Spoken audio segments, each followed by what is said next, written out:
All right, welcome everyone to the Actually Living podcast. I'm your host here, Naturally Tom, and I have a very special guest for you folks today. Somebody I look up to greatly, both as an individual as well as a practitioner in the field of holistic health, for lack of a better term.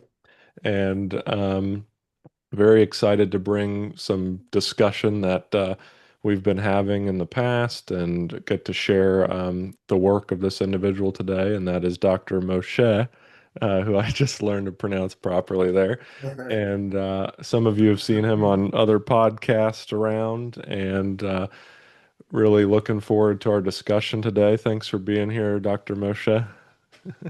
Thanks, Tom. What a great joy. I enjoy our connections and I enjoy our discussion. So I think we'll have some fun today. Yeah, absolutely. I think it'll flow naturally. And before we get into all of that, though, the typical rigmarole of all these podcasts, if you could tell people where they can find your information at, like what's a good one-stop shop for you? One stop shop will probably be Dr. Yeah. dash like minus sign Okay. Moshe.com. And through there you could see my portal if you're interested in working with me through a health program where I actually work with individuals to go very deeply into their issues Mhm. using the Beast Dialogue and homeopathy. And then also if you're interested in the training that I do, which we'll probably talk about a little bit, like in the Beast Dialogue, that's the technique of mind body medicine that I use. It's a form of asking questions to get help a person see with their conscious mind what's going on in their unconscious, the subconscious, which is dictating their behaviors that they don't want, their illness. It's manifesting their illness, and so it's very profound, very powerful form of healing. Absolutely, and I can attest to that. I've been fortunate enough to have several sessions with you and been very powerful. I'm happy if that comes up in our conversation today to get into, just to share that with folks. And a little more on the intro. I do want to share kind of personally how I came to know you, and I've got your book right here for folks at home Nice, nice, nice. So as well. colorful. Yeah, beautiful book, wonderful material. Recommend everyone. I'll put that in the show notes below as well as your website, um, and your other books as well. Um, but yeah, let's let me start by just kind of my background into getting to know you. Um, let's see, about I guess it's been maybe 4 or 5 years ago now during all the nonsense craziness. I'm not sure words to use today to avoid the censors, but Yeah. during the pandemic, we'll say. And I was in naturopathic college out in Portland, Oregon, I always describe it as a once prestigious naturopathic school, National University of Natural Medicine. And I was in the naturopathic program and the classical Chinese program. This is what they call the dual track. It'd been something I wanted to do my whole life, and things were going well. I started, almost at the first class, something just didn't seem right. I said, "Wait a second here." I'd been reading a lot of the old school naturopaths, of the day and of since past, and so I had a good grasp on nature cure and just where the roots were of the medicine, and so I was excited and looking forward to that. And I started off school there, and it was like, all the kind of modern sciences and things. Okay, yeah, they tell me I'm just going to have to get through this. I'll get past it, then we'll get to the good stuff. This is just the material that I have to get through for licensing, etc. But we Yeah. never really got to the good stuff. And then about a year or 2 years into my schooling there, I was really struggling. I would consider it, I was kind of heartbroken. I was doing poorly in regards to grades with the courses because I just knew the structure function, the biomedical courses. I was just in my heart, I was like, this stuff doesn't even exist. So it's very hard for me to resonate with it. So then the pandemic occurs, and I start to see the the curtain starts to peel back to the underpinnings of what's really going on in modern naturopathy, especially in the schooling systems. So things started to really go awry. They completely flip-flopped on what I thought were the natural sort of tenets of naturopathic medicine and what I thought everybody believed. We were all the same in that way. We were there together under that. And there were some back channels, I think, in like Telegram groups. And of course, there was the NMI, the Naturopathic Medicine Institute, um, that you've spoken at. And I think there was starting to be just almost a division, I guess you could say, in the profession. And it was really hard for those of us, like really in the minority in that sense at the time, um, that were true to the medicine, true to nature, true to the foundations. And many students started to leave. Many students started to feel, including myself, ostracized in what we thought we were all together. And so voices like yours and other naturopaths that were kind of in these back channels were extremely helpful. And I'm forever, ever deeply grateful for the NDs for Truth, some of the material you were putting out at the time. Even kind of talks about starting a new school and just being able to access your information. And I think I had even reached out to you at some point because about what was going on. And it was so helpful at that time to know that I guess, for lack of a better term, I wasn't alone and that Uh, I wasn't crazy, you know, not even though I knew what my heart was saying, what I could feel, my inner compass was always strong. It was very hard because my dream was to go to that school and to experience naturopathy. So, long story short, that's kind of how I found out about you. So grateful that you really modeled what I needed at that time, and that was, you know, folks who, especially in the profession, weren't afraid to stick to their truth, the truth of the medicine, and express it. And so mhm. that's kind of my background. And then I started to even work personally with you with the VIS dialogue. And that was helping me through my schooling and later on kind of my thesis presentation there, which was kind of against, you know, the posters back here, the terrain idea. At the time, everyone was still wearing masks. They were trying to force whatever we want to call that, the pokey thing on people, even at a naturopathic school. And so I was having to present this thesis that was completely counter to the modern narrative that was going on. And so the Vis dialogue helped me with that. It really helped me to grow at that time. So I just want to thank you again and always for that. And I just appreciate you so much. But anything you want to share with that or anything I missed in sort of an introduction in that way? No, I just appreciate your words, and Yeah, it's yeah, it was such a dark time for our profession. right. Um, it was almost like it was shocking to see how all these organizations that you thought were naturopathic were just kowtowing to the party line, which was, you know, 6 feet apart and all that Mhm. stuff. Have to wear the masks and, you know, the, the experimental the experimental formula, which nobody Yeah, really knows what the heck it's going to do, right. which is such a departure from the usual, you know, stringent naturopathic.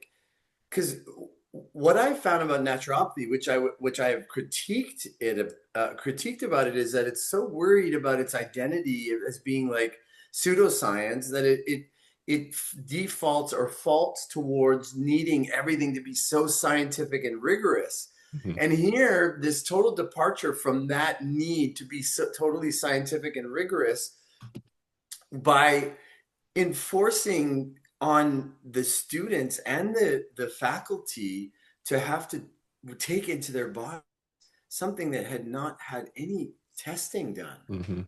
We have no idea what this totally new technology is about. It was really a shocking situation, and so a lot of, and especially in America and Canada. Well, I shouldn't say North America. You know, Mhm. Canada and the United States. The leadership failed miserably. Right.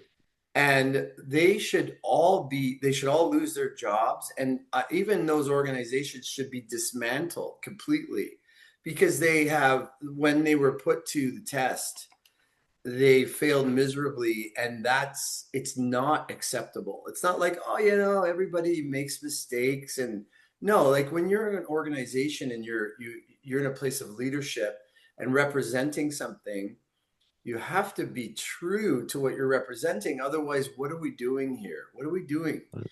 Well, in this case, we were, know, drinking Kool-Aid, which was really not good for anybody. And even today, there's still people who cling on to the Kool-Aid narrative. Lots of people have woken up, God willing. So there is this sort of like current of truth that's come through the pandemic, Hmm. which we can't separate from the negativity of it. They go hand in hand. This is sort of like the paradox of creation, the paradox of nature. But to for the schools to be so departing so heavily from um, what would make sense, like, hey, no, people, like, we can help people with this. We can offer simple solutions, like take vitamin D, relax, Yeah. take some deep breaths, eat well, simple things that, uh, in Ontario, the governing body there was totally taken over, and was not allowed to make any recommendations because we're expert on the matter of what the COV, whatever. Yeah, yeah. I don't want to get you flagged here, but It's all right. so you weren't allowed to say vitamin D. You weren't allowed to say that's just like, if you think that's okay, there's a major problem there. There's an elephant sitting not in the room, but right on your head. And Mhm. if you can't see the elephant sitting on your head, there's a major departure from reality there. Major, major. So I did feel like there was you said, a division, and a Mhm. line was drawn in the sand. And drawing lines in the sand is painful, but it's not a bad thing towards the clarification. It's separating the wheat from the chaff. Mm. It is discerning between good and, if you'll allow the use of the word, evil. Yep. It is to actually purify the pure from the impure. So from an alchemical perspective, that's what one of the things that happened during these times, last 4 or 5 years, is the separation from, just like this level, which is completely unacceptable for humanity to embrace. Some people are still walking that path, Hmm. and I'm not a big fan of the new agey. Well, everybody chooses the path that they need for what they're doing in their life, and that's fine for them. It's just part of their evolution. Yes, on the one hand, I get that, but on the other hand, if you're stabbing yourself with a poison dart and you want to be healthy, well, that's in contrast. Right. So you have to be aligned with your purpose and your intent. Absolutely. And being in the trenches, so to speak, at that time in the schooling, it was always, to me, it was a hearkening back to 1910 Flexner Report, where you really got to see, the one positive out of it, as well as many negatives, but one positive, kind of to your point of the alchemical evolution of it all, one positive was you really got to see behind the curtain and what was actually going on. It really was a way for things to show themselves, for the darkness to be brought to light. It wasn't a easy or comfortable or nice way of that, but that's often the way I think things like that go. But it showed me that really, like you said, with naturopathy, really trying to, I always put it wants a seat at the table. It wants a seat at the table of a table that it doesn't even belong at, and a table that I don't want any association with. And that table is kind of modern allopathy and scientism. And they were sort of sold a fake bill of of goods to say, yeah, come on in. We'll welcome you. It'll be integrative. It'll be complementary. And I've always seen it as two completely opposite poles of the spectrum, kind of like what you just said there with the poison dart and health. It's like there is no doing those together and still saying healthy. So same thing here. It's really hard to take a modality that's based on holism and a modality that's based on parts and pieces and pathogenesis and try and somehow integrate that because the foundational concepts are different. And lastly, I'll Yeah. say, is it did, it showed all the faculty, it showed all the folks labeling themselves as naturopaths or holistic or natural medicine practitioners. It really showed um, kind of if they really took that on to become part of their being and live that medicine like so many of the ancients talk about and so many of the kind of old school originators of naturopathy, it really becomes part of you, part of your heart. So yeah, one positive was it showed what was behind the curtains, and Rudolf Steiner talked about this time we're in now, this kind of war of all against all, and certainly that was it, wasn't it? Everyone was against each other, Sure. families, etc.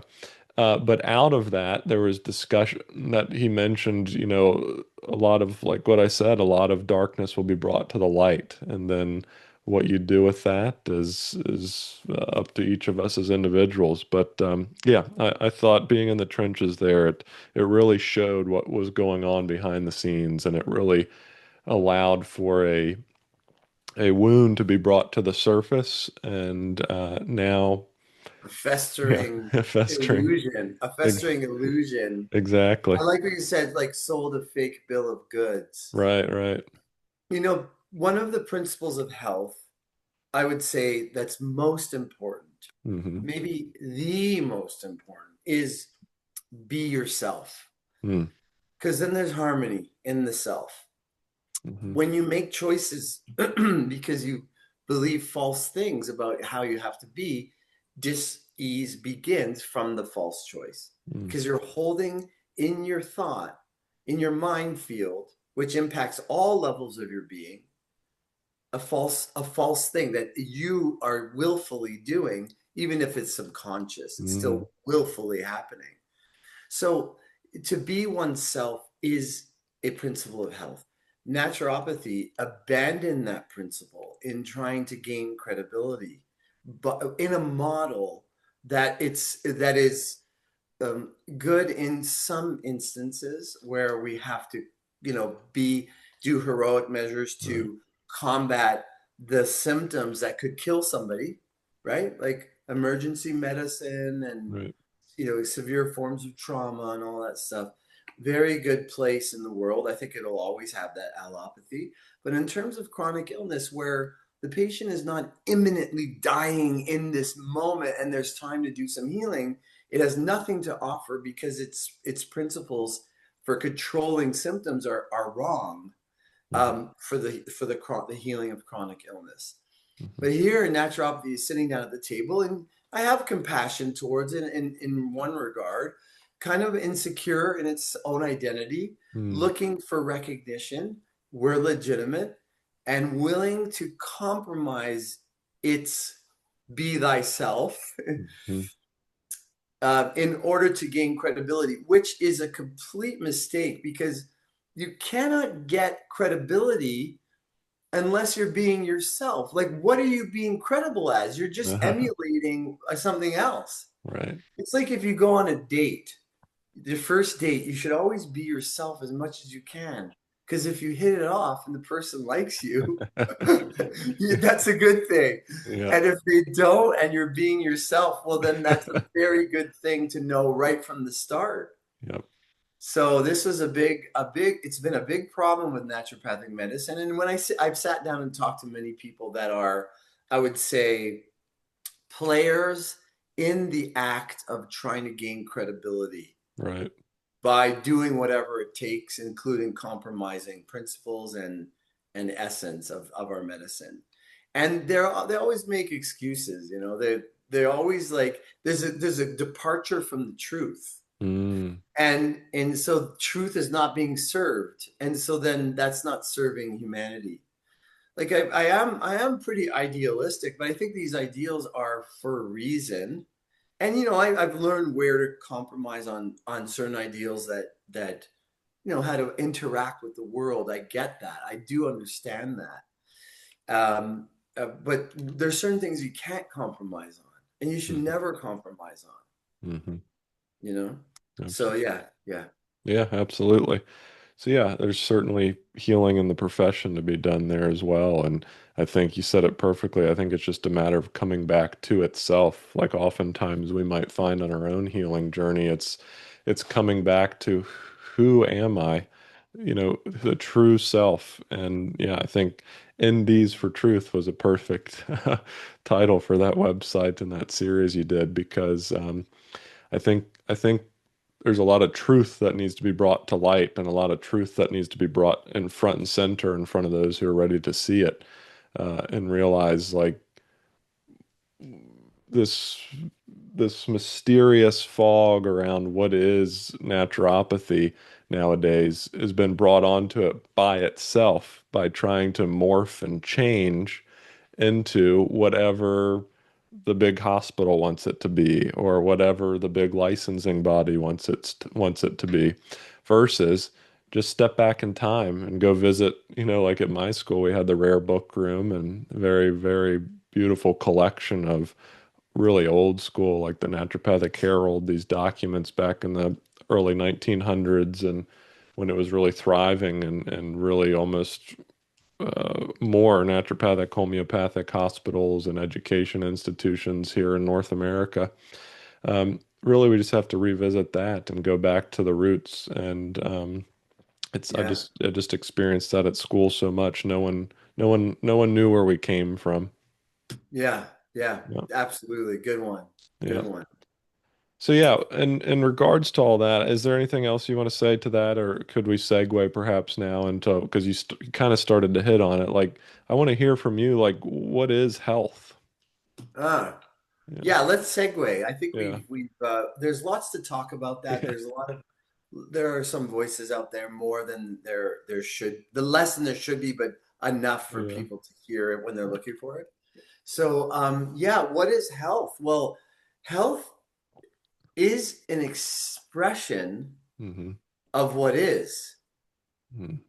It's a natural state that exists when there is harmony in the person. And so there's a cascade of health. I demonstrate this by my waterfall metaphor in my book. I don't know if you do you have my book handy? You could even Yeah. open it up and Yep. show it right now. Here's the Yeah. book. Let's Okay, grab. there's my book. Yeah, I was saying like show the waterfall Okay. uh, metaphor here because basically the idea here is that who we really are is soul. Mm-hmm. Um, and the only statement that is true in the soul, yeah, there we go. So we got the soul. And the statement in the soul is I am. It's beingness. It's isness. The mind, emotions, and body are part of this waterfall cascade.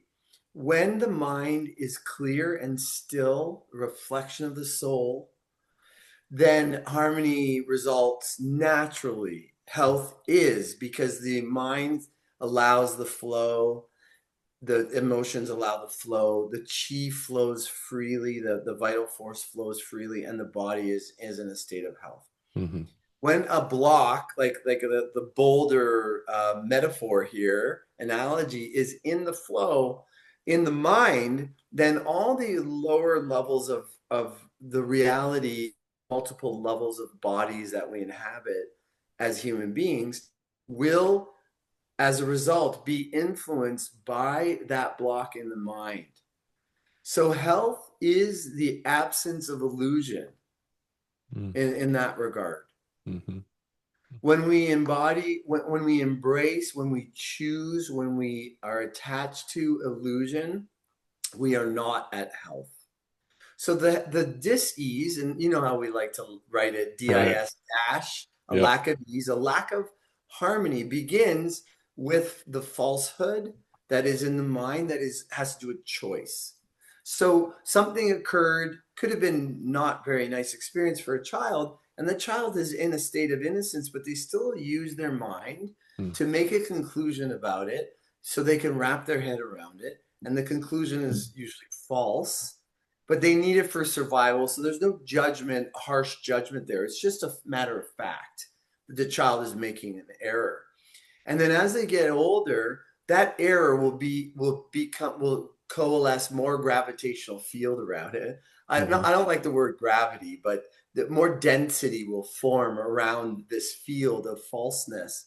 And so they'll be forced in some way to suffer from it. And the suffering is the nudge to mhm, take a look at, hopefully, if they want to go that way, what's making me suffer here? So then the falsehood is exposed through the suffering. So it's a messenger. Suffering and illness is a messenger to understand falsehood. Health is the absence of falsehood. And so there's degrees of health because there's degrees of falsehood.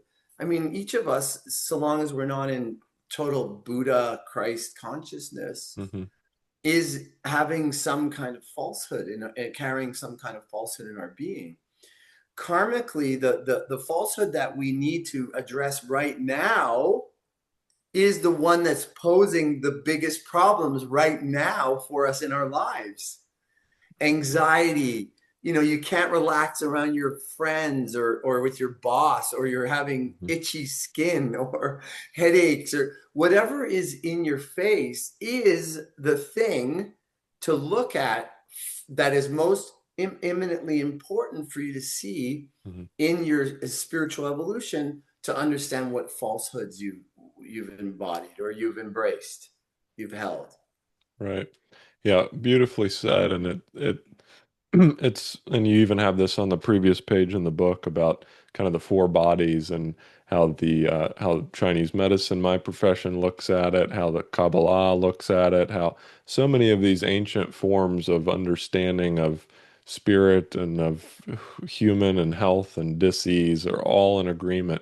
And oftentimes they say it in very simplistic terms. Certainly, like in Chinese medicine, it's really just there's ease, there's disease, there's stagnation. Steiner said, I actually have his quote right here, there is nothing material that does not originate from the spirit. What people experience in health and disease stems from their inner attitude, their thoughts. Sounds like what you're Oh, can sharing you there. send me that quote? That's going in my course, baby. Yeah. I have so many great quotes Yeah. about that very thing Yep. from top scientists that are not acknowledged for their spiritual perspective at all, Hmm. but just like Max Planck, Right. he's a physicist. But the modern physicists, especially in America, they don't know that he said everything is energy. Matter is really not real. Hmm. And really, there's an organizing field that we might call God Hmm. that organizes the energy behind all matter.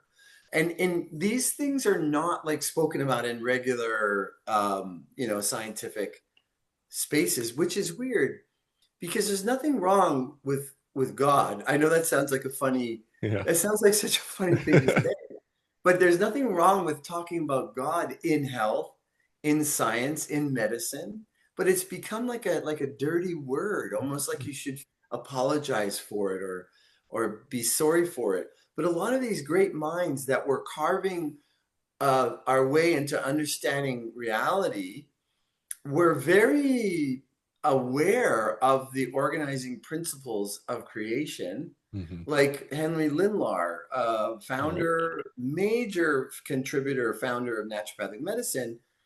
His quotes are invariably clear that all is organized by a divine mind, Hmm. of which the soul is a part of, and our individual souls bud from that, and that organize the whole field of health. And I love your Steiner quote. I mean, Yeah. that to me is a gem. That's a Yeah. perfect gem. It's going right in my program. Yeah. I love it. And I love Steiner. Steiner has become a top teacher for me, a top Yeah. inspiring guide because his breadth of knowledge and his Mm, depth is unparalleled. I shouldn't say unparalleled in the sense that he's the only one, but right. it's there's not a lot of people that teach at that level. So I do appreciate him a lot, and I'm glad to have a quote of his in my course too. Yeah, absolutely. Yeah, I had always heard and a lot of Steiner material is always paraphrased, because it gets lost in translation or people people will even make up things and say, yeah, Steiner said, this. yeah, So I'm always trying to do my best to go back to the source. And I'd always heard these musings as paraphrasing of Steiner always referred to this idea that all disease is rooted in the spirit. For all dis-ease processes, there exists a root in the spirit. And it was just so hard to find. Finally, one night, I'm working on a presentation for a course on the emotions for me. And sure enough, I found it. Let's see, Original Impulses for the Science of the Spirit. It was one of his lectures. And yeah, just a beautiful quote that encompassed that perfectly. Because in nice. Chinese medicine, we have this idea of this progression of the formless into the formed. So even in modern physics, especially quantum physics, there's totally an understanding of consciousness precedes matter, we might say. So in Chinese, we have this idea of at the root, we have this idea of the Tao. Like many people are aware of this idea of Taoism or what the Tao is. We might call that the way or the truth, or you could even perhaps say God or whatnot. And then the Tao gives birth to Qi, and Qi's still formless, but it's sort of the spirit, the energy. You might even at times interchange that with Shen, which you have in your book. Shen is like the spirit. And that gives birth to a character called Xiang, and that's like a picture of an elephant. It's like the most visible, most material, most it's like the elephant in the room. You can see it now. Yeah, yeah, And yeah. then it goes on in its iterations. But even the Chinese, from the birth of their philosophy and understanding, it's like everything comes out of the formless, out of the immaterial, kind of like the Wuji, the still point comes forth all of this, and that can be a place where you go to rearrange and bring forth that dis-ease process into a more ease process. But anything on that comes up for you? Well, the you touching on the still, the formless and the Hmm. stillness. So, there's an expression in I think it's Christianity, Hmm. and I think it's Judeo-Christian. It's God is, was, and will always be. Hmm. So that is even though it doesn't sound the same, I find that to be the same as talking about the formless stillness. Hmm. Because beingness is like it's not we don't have this word in English, but some of us use it, isness. It is. It doesn't do, it doesn't express, it doesn't in its isness. Of course, it does all of those things from itself. Hmm. And it is the center of all reality is pure isness, is pure beingness, which the Taoists and the yogis, I see them as being very similar, like the Siddha yogis and the Taoists. I Right. know that they were traveling to be together. They were Absolutely. sitting in meditation together and talking and discussing. Like I would love to be in one of those meetings. Yeah. Um, they say that the the stillness is, and from there everything comes. And so isness is formless. So if the very center of all reality is non-manifest, then anything that is manifest must therefore come from what is. And is not manifest. It's not tangible. You can't see it or put your finger on it. It just is. It just can only be experienced. It can't be defined, explained the Tao is very overtly. The way of the Tao is not the eternal way. It cannot be defined or Hmm. expressed. It can only be experienced. And so the experience of the isness is by being. And so the form, out of the formless comes form. Hmm. You can't squash formlessness out of form, right? Like it doesn't really go the opposite direction. So the form doesn't influence the form less, but it does reflect. It does reflect. So I mean, when we talk about this stuff, there's so many paradoxes that we're continuously tripping over with our Hmm. language. Because Hmm. here's another principle which I really love. It's one of my favorite principles in anything I've ever learned. It's from Hermeticism, and particularly it's expressed in one of the books of Hermeticism called the Kabbalion, and it's all truths are half truths. Hmm. And I think that needs to be discussed a little bit because it could be easily misinterpreted. It, a truth is a truth. It means it's true, Hmm. period. Hmm. And it's half true in the sense that because we live in a universe of correspondence, the Tao is yin and yang, it's Hmm. opposites. Everything that is expressed that we can express as truth, especially with our language, it has to have a counterpart, Hmm. which would render it a half truth because its counterpart is a half truth, which is opposite to it. Together, they come together and they make the living truth, which is you can't express in words, it can only be experienced. So I love this principle of all truths are half truths. So we're continuously speaking in half truths here. Now, our English language, like when you say that's a half truth, it implies that there's untruth in the expression, but that's not what I'm saying. I'm saying that when you speak the truth, you're speaking the truth, period. And it's a half truth because there's going to be something there that's going to counterbalance that and make it sound untrue, but it's one side of the yin or yang and the other is its Hmm. counterbalance, which would neutralize it into nothingness, Hmm. like opposites canceling each other out. So inherently it sounds like it's well, you're wrong because no, this is the truth. No, you're wrong because this is the truth. That's the problem of duality, Hmm. not the problem of unification of the half truths. Hmm. Hmm. Yeah. Absolutely. And I think I kind of want to take a moment here and do a little of that yin and yang. I want to juxtapose this idea a little bit from I ponder this often because I actively see patients and I'm very, again, sort of in the trenches, so to speak, with folks who have more than half their body in kind of a Western medicine concept, and maybe they're coming to see me for some pain that might be their entryway. So I Right. see it so often, I ponder what, because, and maybe it's because, I've always been interested in trying to get to know and trying to find the truth, that kind of endeavoring to search for it, that endless path, so to speak.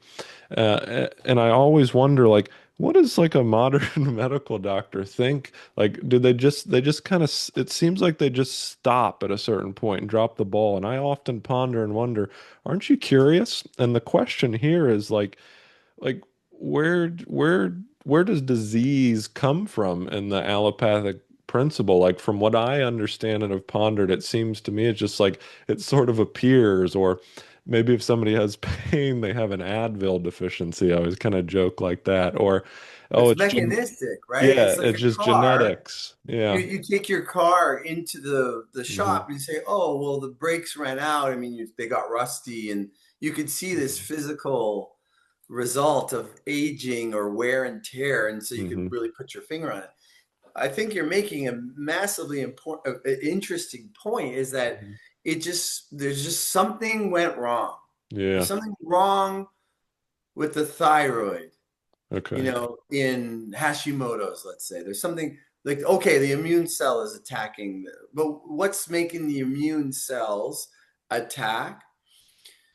So when we look at things from the material based, science, which Steiner referred to as the Ahrimanic, Right.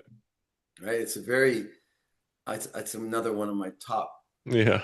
things. I just love that model of the Ahrimanic, the Luciferic, and then the Christ that sits in the balance. Right. Or sits in balance, and they are the opposite extreme. So, okay, so yeah, it's sorry, I don't know if you finished your thought. You want to finish your thought about No, what the no, I Father think is? that's right there. But and then of course that like when you just described that, and let's get back to this, I'll write it down. But is that Christ principle in the middle? Is that the truth? And is that juxtaposition on opposite ends, the harmonic and the luciferic? Is that it, the farther you get away from God, is that the farther you get away from truth? Yeah, exactly. Okay. Yeah, I would say that Christ is truth. Yeah. And when I say that, it's the principle of the Christ that lives throughout creation. I'm Hmm. not necessarily specifying as Jesus the Christ, Right. although what he embodied was miraculous and incredible. And I mean, he deserves big gold medals for his Yeah. um, the Christ. It exists as I think the Tao and the Christ are very, very similar in Right. this sense that the Christ is made of the balance of heaven and earth. Hmm. That's a little confusing. That could be a little trippy because it precedes the formation of the earth. It exists in just the heavenly realms too. Hmm. But for our intents and purposes, especially talking about the balance of the two, the Christ is the embodiment in the flesh of the godly, such that the heavens and the earth have married, and they are now existing in this truthful state of existence of the manifest married with the unmanifest, Hmm. of Shiva, the unmanifest, and Shakti, the manifest worlds, the marriage of heaven and earth, and the male and the female, the yin and the yang. Hmm. So I would say Christ is very much the truth in this way. Hmm. And the Aramonic would draw you away from your spiritual nature and say it's all material. Right. That's the conventional medical doctor who is stuck in the Aramonic, because there are medical doctors who are not stuck in it. They know, and they're trying to operate within their parameters that they can. Right. And then the Luciferic, okay, again, this is all according to Steiner's model, as I've come to understand it. The Luciferic is to deny the physical Hmm. and say, well, this is all an illusion, which is true. It's a half truth, but it's missing an important balancer very often. For example, in the yogic rishis who would say, the world is an illusion, and therefore the matter is there's nothing to the matter. It's Hmm. just all you got to do is just go back into the Advaita, the non-dualistic state, and you're done. It doesn't matter what's happening in the flesh. It doesn't matter what your earthly purpose is. Hmm. Yeah, just you're good. Like that's all you need. And truth does dwell up there, but it's not a balanced truth with the earthly incarnative purpose. Like there's a reason that the earth was created for individuals to come and find expression in themselves. There's a reason for that. So there is a denial of that reason in the Luciferic path. So the Christ represents in the flesh the incarnation into the purpose of being in the flesh, God in Hmm. the flesh. So, and we all have that stage somewhere in the future of our evolution. It's not an exclusive club that we don't belong to. It's our club. Hmm. We just haven't necessarily gotten to that yet fully. Right. Right. Okay. Yeah. Yeah, Thank you for that. That's important. So yeah, back to, and you had touched on this early in the conversation of kind of the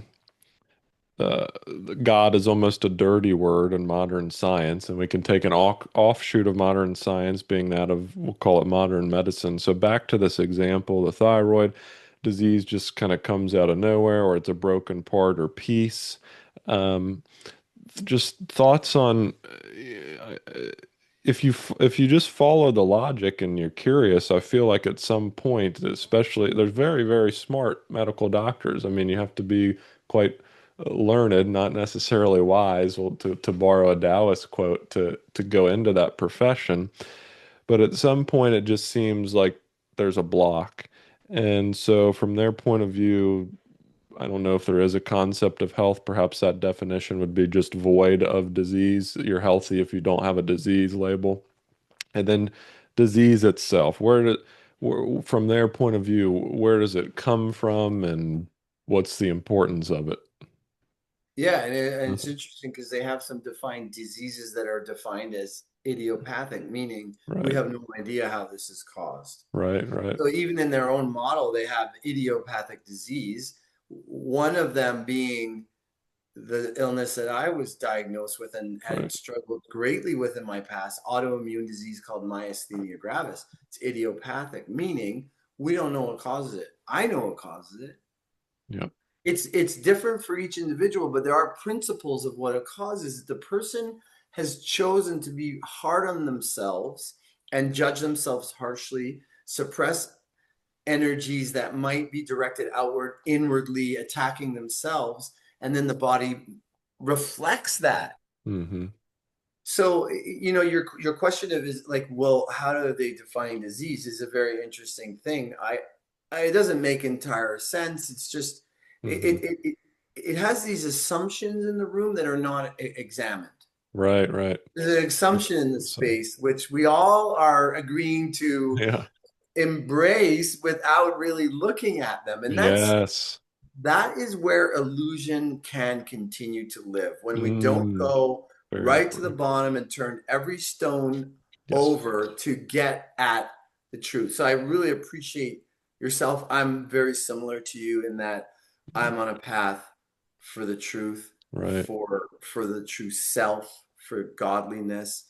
I'm on that path and I don't take no for an answer in the sense that sure there's patience involved and we can't force our way through evolution, but if we hit a gray area to just throw your hands up in the air and say, oh, I don't think we can no do anything about that, or Right. too bad, we're just human.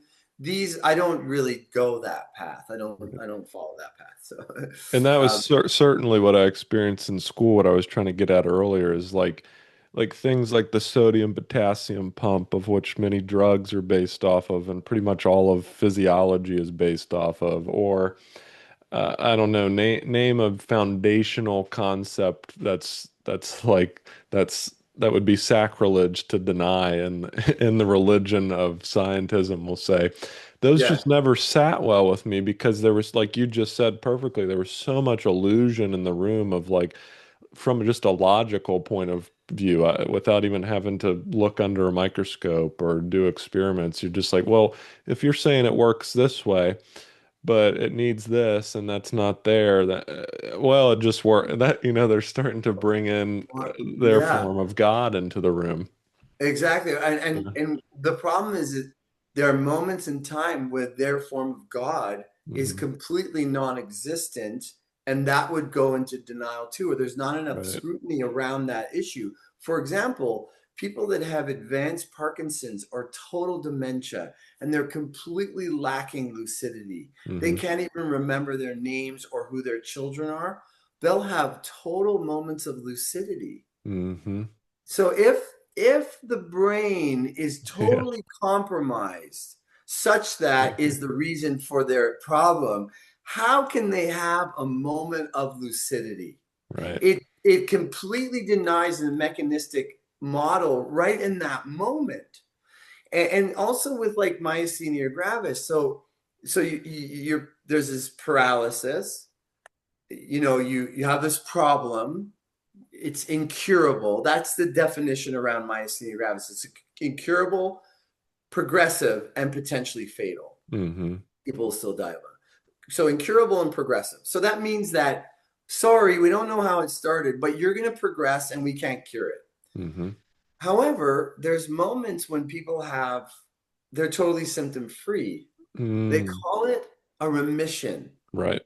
So they name it something, but that label, is that enough for you to like what caused the remission if and what caused the illness in the first place? Is these things are, in order to live in illusion, you have to be willing to not, pull the curtain back. Yeah, You have to be willing. You have to willfully be okay with things that don't make sense. right, Yeah. right, So yeah, I love it. I love this discussion. It's really good. right. Um, yeah, yeah. Hmm. Yeah, and that always it's hard, I guess, to put myself in those shoes of somebody like you said, like yourself as well, that shares this endeavoring to make it the main obligation to pull back the curtain. And I just always wonder, like, I don't take an example, not to pick on them or anything, but like an oncologist that deals with spontaneous remissions, right? That's another famous kind of terminology within that field. It's you just wonder sometimes from an observation point of view, what does that feel like in the soul life of that individual? Somebody who really did a lot of studying to get where they're at. But then when it comes to there's been so many illusions placed in front of them, and I would argue so many spells cast upon them that they've not been able to maybe to step out of for a moment and see clarity, lucidity in that point of view. You wonder what does that do in terms of the soul life of that individual? What they got, what do they feel? What do they think about? And perhaps that harkens to the idea of many modern medical practitioners having high rates of suicide and chronic disease and illness and depression and yeah, anything come up for you there? Yeah, I would say the word karma comes up. Yeah. First of all, the ego is being fed on that path. So that Hmm. path being a path of illusion, you know, God is, and there's nothing except for God Mm. because it is what is. You can't not have God, but you can create a world of illusion. That world of illusion is not God's world because it's not real. Hmm. There's an energy that rules over it. It's not for nothing that the devil is called. I use my quotations because we could talk about why I do that, but the devil is the Lord of illusions. So when a person is willing to live in the illusion to feed their ego, they feel important. They make a lot of money. They could boss the turns around, and they could be like God, and Hmm. they are living in a very strong space of illusion. So there are dark forces that around them in that. If they pull themselves out of the role, could interact differently, but it's still gonna cling to some way. Hmm. So they're very good people that can be doing this, but they're getting a drip, some kind of a drip, an IV drip of a drug off of it. So it's feeding their ego, Hmm. making them feel important, or maybe, it could be a financial concern. So they went into somewhere that they knew they could make a lot of money so that their financial fears are not um, being brought to bear constantly, and that makes Right. them feel secure. And so they're attached to it through that security. So that means that they're living under the canopy of fear. Hmm. And that has karmic consequences that they will have to face that fear at some point. Not, it doesn't mean that they have to be poor. It means that they have to face the fact that they're choosing to be afraid of their lack of financial abundance, say, or like poverty or something, Hmm. or they were wounded as a child, or their father or their mother's egos are very wounded and they adopted that. And so they're compensated by choosing a path that is very egoic in nature. That's what they want from the path. Hmm. They want to be important and respected. Hmm. So the consequences of let's say being a doctor who's practicing, it's not like you're gonna go to hell. I don't want to say you're gonna go to hell. Right. I don't think that that's the case. I think we live in hell on earth by virtue of the choices that we're making in illusion now. Hmm. So there's a certain like go into a hospital. Good Lord, if there's not a place on earth that could be called hell, I don't know what it is. Right. They're horrible places. Maybe some like private, very fancy, expensive are not like they create a Right. nice environment. Not all hospitals, but most hospitals are horrible places. Right. They like there's hell inherent in the path itself, right? Right. Like Right. and other people are willfully by their own choosing. There's no enforcement of will to a certain degree. I mean, we did see during the pandemic some enforcement of will, which is a higher level of wrong, Right. and we can say evil. Right. But mostly when a person goes, they want to be treated by they're going to the doctor. They're playing the game together, so they're living in the illusion together. So there's not a violation of free will there. So Mm. that's also, I think, it renders it okay, like at that level. Okay, you want okay, let's play doctor. Yeah. All right, we're gonna play doctor. Very much so. Yeah. Yeah, And what you just shared has brought up in me perhaps an insight, and I think it's a great segue into our next kind of idea of expression versus suppression, and when we get into healing and treatment. But I was thinking about, this idea of suppression.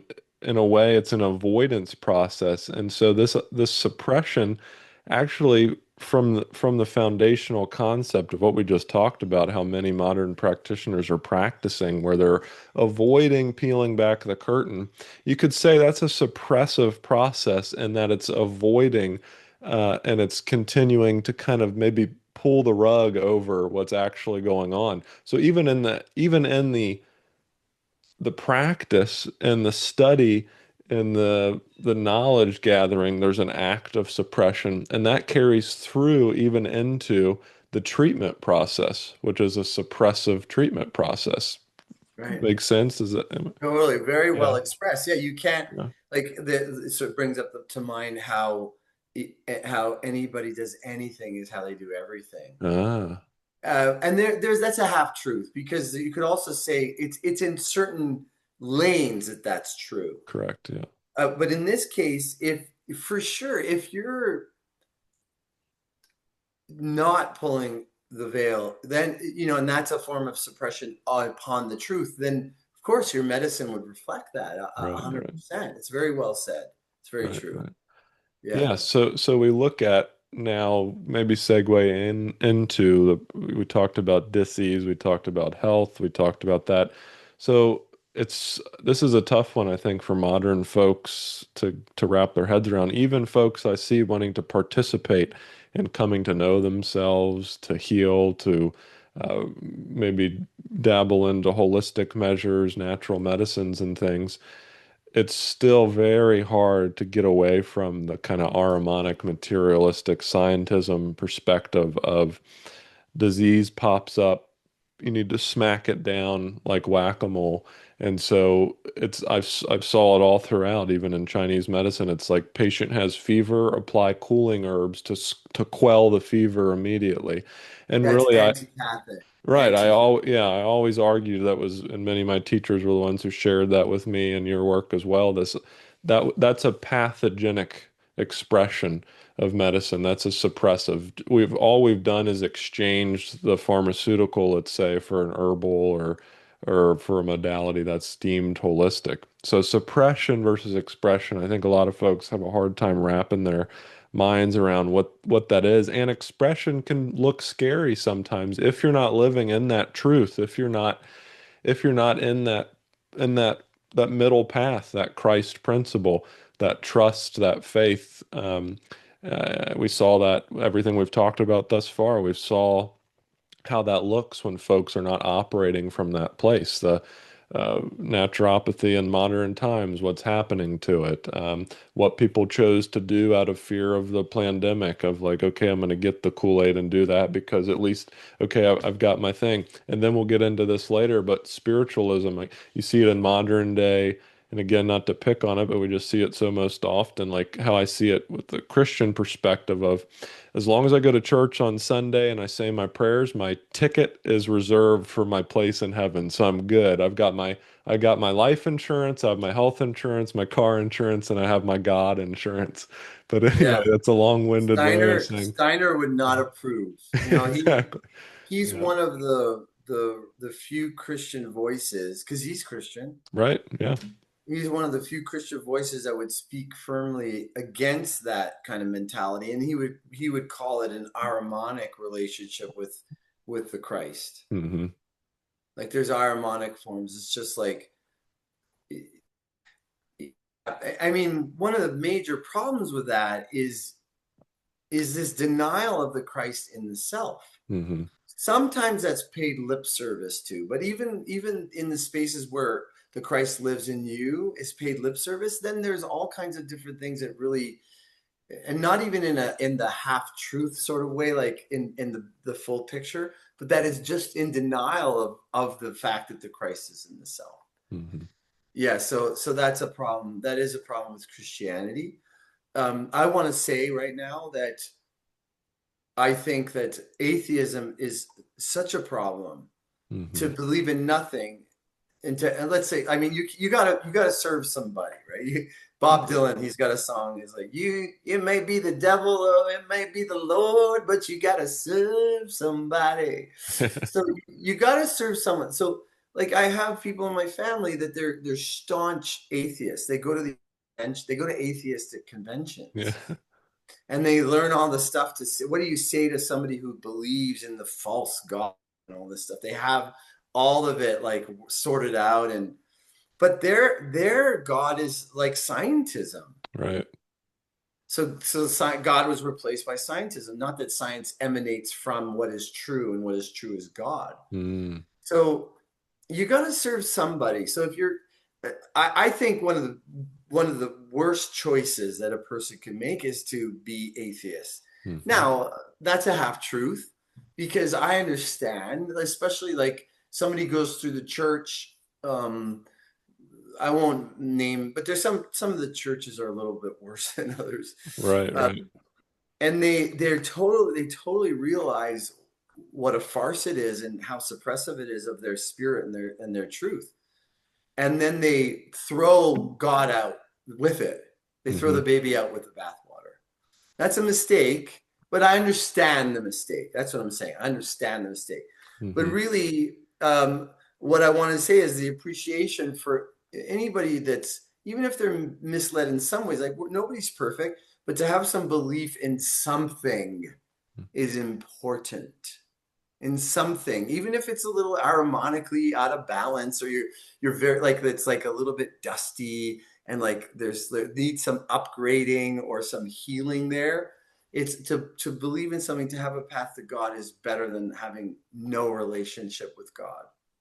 Calling it there's no such thing. Hmm. Yeah. Yeah, just wanted to say. Absolutely. I think that's a very important note as we kind of step off the path here and discuss that. So back on kind of where we were Yeah, headed with the suppression versus expression, just maybe yeah, helping sure. folks to wrap their minds around that and how, that's such an important key topic when we want to talk healing. Yes. Yeah, so again, I sort of mentioned this earlier. I'll bring it a little bit step forward. Is Yeah. that the illness results from a falsehood. The falsehood is a way of thinking that is choice based, even if we don't realize that we're choosing it, because we could be in a state of innocence. We don't even realize that we chose it. We emulated behavior. We didn't even realize, but a choice is still being made, and it has mind energy. It's in the mind field. So that can be so lodged that a person could carry that from lifetime to lifetime. And Barbara Brennan refers to these as frozen time conglomerates. Mm. It's a great word. Hmm. Frozen time conglomerates, that it's a falsehood, and around it forms, and it becomes more and more dense until the suffering becomes greater and greater, and you're forced to confront it. Hmm. And the reason why we're forced to confront it is because it's false. And our my awareness of what the reason what we're doing here is to remember who we are and evolve to our highest true self to embody the Christ principle. Like the self, the true self, which is beyond the physical body, the emotional body, and the mental body. It's just Mm-hmm. the living essence of isness, of godliness. That's our purpose in my awareness. So disease serves that purpose too, because it brings suffering and we don't like to suffer. So it forces us to look for resolution. Now Mm-hmm. we have a choice. We can just go for suppression to try to get rid of the suffering at the surface level, or we could choose to go in the path of inquiry and try to understand what that suffering is there for, and therefore to grow as human beings. The expression of the symptoms through suffering, through itch, through pain, through paralysis, through cancerous, painful tumors, whatever, is healthier than the suppression where the symptoms disappear. Child is upset and they feel free to express themselves through crying and even maybe, well, throwing a tantrum is kind of a sign that there's not a healthy expression there, Mm-hmm. but there's still expression going on. That's way better for the child than to be told, shut up, or to put a piece of tape over their mouth.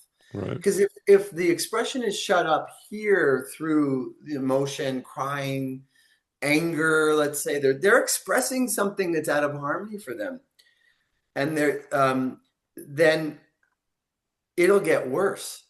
Then they're going to start breaking stuff, and if that's suppressed and it gets suppressed in their being, it gets locked in their nervous system, and then they'll want to destroy the world Mm-hmm. and people in it. They'll want to kill. They'll want to, or just torment people, or like the suppression leads deeper and deeper into pathology that might not be expressed anymore at the physical where or the emotional, but it could be in the intellect, and Mm-hmm. then that person's a psychopath or something, Right. right? So allowing expression is a very important principle of healing, and as parents should really understand that. You know, sometimes the child can't identify what they're feeling, but they can be asked, "Are you feeling sad that we're going away?" Yeah, and they cry. You let that express, and then that's a healthy child. Right. It's a healthy child.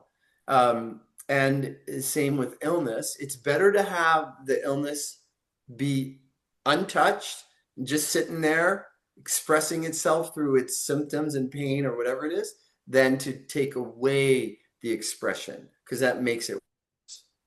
Mm-hmm. And when I work with people, when they have a lot of suffering, there's a question that needs to be asked. Are you okay if we don't deal with the suffering at the where it's at now Uh, so that we could work with this at the root? right. And most of the time, people will say something along the lines of, "Well, I've had it for years now. I'll be okay with a little bit more. I can do it." Like most of the time, people, surprisingly, I would say, because out of our fear, we might expect them to not want that. Right. But there is some suffering that is so bad that the person doesn't have the wherewithal to heal anyway, and we have to mitigate the suffering Mm-hmm. at the level of the suffering. It's suppression, but you got to do it sometimes. I've learned that. Mm-hmm. I've seen that with my patients. Right. It's rare, but when it happens, we have to recognize when it's time. Mm-hmm. So even suppression has a place sometimes, Right. Right. you know? Yeah. Absolutely. Yeah, and that's kind of the what we talked about in the beginning, a possible benefit of more heroic medicines, as we might call them, emergency. When your arm is bleeding out, there's a suppressive act there to stop the blood. Because if if you were to allow that to continue to express, now it is interesting. You could kind of get into the weeds on that. Like an experience I had personally after I had heard. Think it was maybe Richard Dawkins or one of these spiritual teachers that talked about when they had almost cut their finger off, like fully ex feeling the pain and not like trying to ignore it or say, oh gosh, but fully going into like, what does that feel like? My fingers cut deeply, it's pulsating, there's blood gushing, there's pain, I'm scared. Like to fully feel into those emotions, and all of a sudden the blood stops, and all of a sudden things start to heal the more they went Right. into it rather than away from it. Any Right. thoughts on that? Yeah, absolutely. I think there's miraculous healings that can occur Yeah. from total confrontation of reality. Mm, Because the principles have like resonances across them. So the principle of isness, that is what is. What is truth. What is true is reality. What is reality is real. So for okay, so if your finger is cut off, well then it is cut off. Like that's the real well, that's real, right? In right. that moment. And we want to do the body wants to do everything to pull away from that. Right. It's like an instinct. So sometimes our instincts are not in the direction of the truth. It's same as little kid who gets wounded as a child. They're not built with an inherent truth unless they're quite evolved and Hmm. they know how to do that. Like some kids are like prodigies in that way. Um, but if they're not like if they get hurt, our impulse is like get rid of the pain, Right. you know, compensate for it. Like I feel insecure because somebody made fun of me, so I'm going to make sure that never happens again. And then we live in a state of suppression. We live in relationship to the wound, and we're constantly trying to feed the wound with external measures to make ourselves feel better. I Hmm. feel insecure, so I want to dress nice. I want to get compliments. I want to have a lot of people like me. I want to get accolades, get great grades in school, lots of money, whatever. This is the path of compensation, and it's not the path of confrontation of fear, which is to go into the wound. Mm. So one has to be willing to go into the pain to have that. So with the example of the cut finger, you go into the pain. With the example of inquiry path versus the suppressive path, you're going into the pain. You have to look at some very painful things about yourself, ourselves, um, because the ego is, it tends to walk a path of illusion. It identifies as being this individual self, which is false. So our whole premise of our ego is just Hmm. wrong. That hurts so bad when you first see that. It's like, and not even just first see it. It's like, oh God, I'm in it right now. Oh, my ego, it's so hurtful. So our world tends to push towards the hedonistic, towards pleasure and not pain. Mm. You see, there's nothing wrong with pleasure. Pleasure is a beautiful principle of creation. But if you get the not pain thing in there, you have a problem Hmm. because there's so many paths, including real healing, that include pain. They want to face pain. And that's a little bit where spiritual bypassing could come in, Right. to avoid pain, to Right. just stay in the spiritual realm of the positive realm where it's all good. Right. So you're not confronting the pain properly. You're not seeing it properly. There's a denial there. There's a bypassing, and I see that a lot, a lot. So you have the people that deny God exists at all. You have religious people that deny the spiritual inquiry. And then you have the spiritual people who deny the inquiry because they're just in the bypassing of it. Hmm. So it takes a lot to be willing to face. And I think more and more there is an awakening of people doing that. More and more people are realizing that they have to do that. Right. Absolutely. Yeah. And Yeah. that's the Luciferic pole of the the this material body is, it's like some of the yogic paths and things like this is just simply a vessel, and the idea is to leave this and to just sort of transcend versus, the opposite pole, the Ahrimanic, which we've talked at length about in terms of materialism versus that Christ path in the middle there. Yeah, exactly. Yeah. Like I have a friend he's quite advanced on the yogic path. He's self-realized. Mm-hmm. I always question that because I find it hard to believe. It doesn't mean that it's not true. This is what I've come to realize because the self was realized, but in denial of the realm of the material. Mm-hmm. And the material doesn't just mean the physical body. It could mean the emotional and the mental. So like some if let's say a master is having disease in their body, they do realize the self. They're not suffering from the disease. So they're not attached to the disease. They don't think it's who they are. But if there's disease in the body, there's a reason for that, and it's karmic. So there's some denial of responsibility to understand the choices that led to that disease. So I am in the camp that we have to understand the choices that we've made to undo them. It's Mm-hmm. like the contracts that we've signed.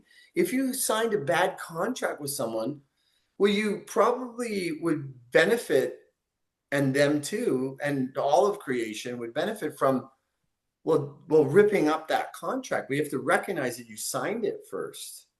Mm-hmm. So legal, like the true, like natural persons, legality is very important. Like that comes to Mm-hmm. bear too. Like legal contracts, when we're making when we have a belief, we've made a contract, a certain reality. We're signing along the dotted line, even if we're not realizing it constantly at the subconscious level. I believe that there's a level of evolution where that has to be confronted, especially for those core things that we're suffering deeply from. Like if a person has a chronic disease in their life, then that's a deep karmic signing along the lines of that's what they're there to have to address for sure. Mm-hmm. Yep. Yeah. Absolutely. Yeah. And trying to find that Steiner quote, I came across so many. It just keeps coming up in all of his lectures. And it sucks because you just want to, oh, come on, that's the truth. But it's like this idea that all these illnesses and disease process are meant to be in a way for the soul to grow and to learn from. It's a karmic process, and he talks so much about that so often. Even common childhood diseases like measles and these things that we often give pokey things for to again to suppress. He talks often about allowing the child to express through that. It's almost a leveling up spiritually each time that occurs. And that's the way that in a physical in the body, that's the way it processes is through that disease process. That's the form of the formless. That's the form that we can see of that inner working and change on the spiritual level. And he talks about this idea of sort of a spiritual evolution through going through these disease processes. Exactly. That's very well Yeah. expressed. Yes. Yeah. Yeah, Very well. and lastly, as we come to a close here, I think it all comes to my experience with the Vis dialogue and the um, coming to a point where, and I try to encourage all my patients to do this as well, coming to know themselves and coming to self-modulate and be able to, you know, individual as their own physician. There's been many times in my life where it's sort of like you have this inner knowing of, the herb isn't going to touch this. Yeah. The walk, going doing my meditation, it's not going to touch it. There's The something. chiropractic Yeah, adjustment yeah, is not. Yeah, where I can search all the ancient books for the proper position of the needle, but it's like there's something deeper here that needs to be addressed, and that's several times I've come to you to help me guide me through that process, and every time, from at least in my awareness and from my experience of it and where I'm at, um, being able to go and approach it through the Vis dialogue method, it's like every time, harkening back to Steiner's idea of a sort of a spiritual evolution, there's a change in my being that's there to last, and there's a change in my being like like gaining a new belt or something in a real martial art, not just paying for the belt or whatever. Yeah, yeah, yeah. But that real accomplishment in a way. Accomplishment, that might be a good word of like that real feeling of like, yeah, that's accomplishment in the sense of healing. Like a healing is this accomplishment of of coming up upon a high mountain and seeing the new horizon, and then you look up and you see there's another mountain there, and maybe you're excited to climb that one next. But each time I've experienced this process with you, it's like a key into a lock. I can only describe it as my last personal experience of like sort of something going on in the digestive system. And literally at one point toward the end of the session, there was there was literally an untying of like a physical feel of an untying of a knot in the intestinal system. And after that, the expression of which I was having was maybe some digestive difficulties. Um, Expressed itself out. The knot was untied, and from there on out, it's been smooth sailing in that sense. So I just wanted to share that in relationship to our discussion around expression, as well as this discussion we've been having around healing. Anything come up for you there? Yeah, yeah, for sure. I mean, it was so, first of all, it's a joy to work with you, because you're looking for the answer, right? Yeah. Like you recognize the model of reality. Hmm. So you're saying, hey, something's going on here with me. Can you help me identify it? Mm-hmm. You're not saying, hey, something's going on with me. What do I need? Like, Fix me. tell me, doctor, give me your Fix me. expertise, right? Yeah. It's a different model of reality. It's a model of self-responsibility. And Hmm. I love connecting with you at the Taoist, at Hmm. the Shaolin, like Hmm. the kung fu as a martial expression Right. of Neidan, Taoist. I love that because I'm like I like to live vicariously through Tao. I'm so drawn to Taoism, but Yeah. I don't dive into it. I just really recognize the wonders of it. Yeah. And I love it. And so every time I get a little glimmer of it, I'm like, oh, I love it very much. I'm on the path of the yogic, but they're the same thing. They're really Right. Right. very very similar, and like we said, they cross pollinated big time. Absolutely. And with I know that when that thing unblocked in your body, it's because you Hmm. had unblocked Mm. Yeah. first in your awareness of what energies were blocked inside of you. Mm.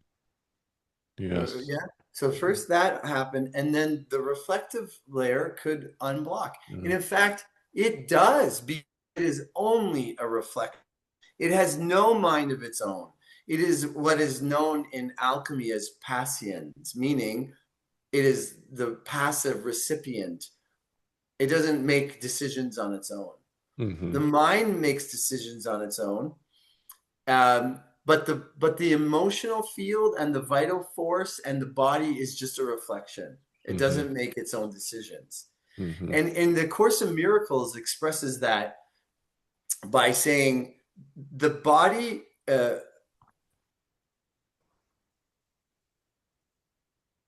illness doesn't start in the body. Oh, I wish I'm forgetting this quote. But essentially, what the quote is that um, the body can only can only have an error when it's responding to misthought.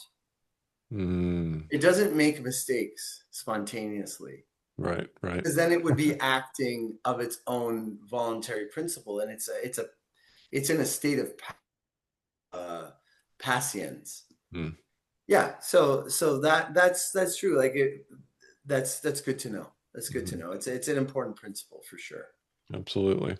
Well, Yeah. and after I share my closing gratitudes here, certainly I'll be asking if there's anything else you want to share. I want to respect your time and the listeners' time, but certainly I'm more than available here if there's anything else that comes up. But lastly, I do want to share my closing gratitudes for you, this discussion, everything that flows, like the Taoist principle of ease and wu wei and non-doing and just allowing it all to unfold and work through us.